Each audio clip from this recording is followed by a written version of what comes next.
Heartbreaking, infuriating, all words that can't nearly begin to truly describe Saniyah's death. Community activists hope that pain and anger can be a catalyst for change. News 5's Jordan Vandenberg joins us live now. So, Jordan, what are these activists proposing as a solution to this problem? Well, for the answer, you have to actually go back to 1992, when some of the largest gangs across the country in some of this nation's largest cities actually signed a truce. The community activists here in Cleveland believe that if it happened once, it can happen again. The sad and morbid reality is Saniyah Nicholson wasn't the first, and she won't be the last. Another innocent child caught in the machine of gun violence between rival groups. Saniyah is one of 6, the most in 3 years.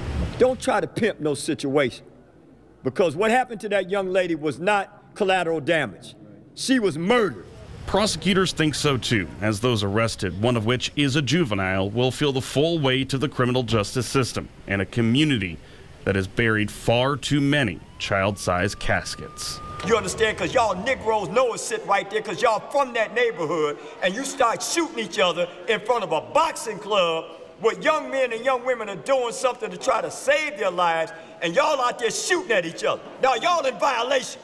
Saniyah's death comes as faith and community leaders gather on the 25th anniversary of the first National Gang Summit, a collaboration that helped usher in a period of peace amongst the fiercest of rivals. But what I'm saying, what worked in, will work again. The youth are a little different, but not that much. Tell young people all the time, love yourself. Like who you see when you look in the mirror. Appreciate life.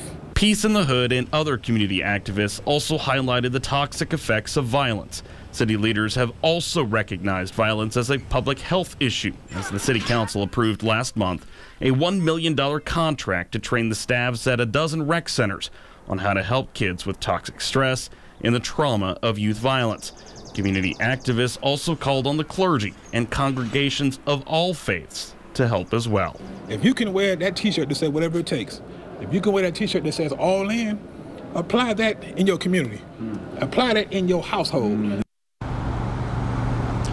Activists say the topics of self-respect and the respect for human life are two things that they really want to stress to some of these members of these gangs and potentially people who might be thinking about joining a gang. Because if you can get them while they're young and teach them those two very important life lessons, it could go a very long way.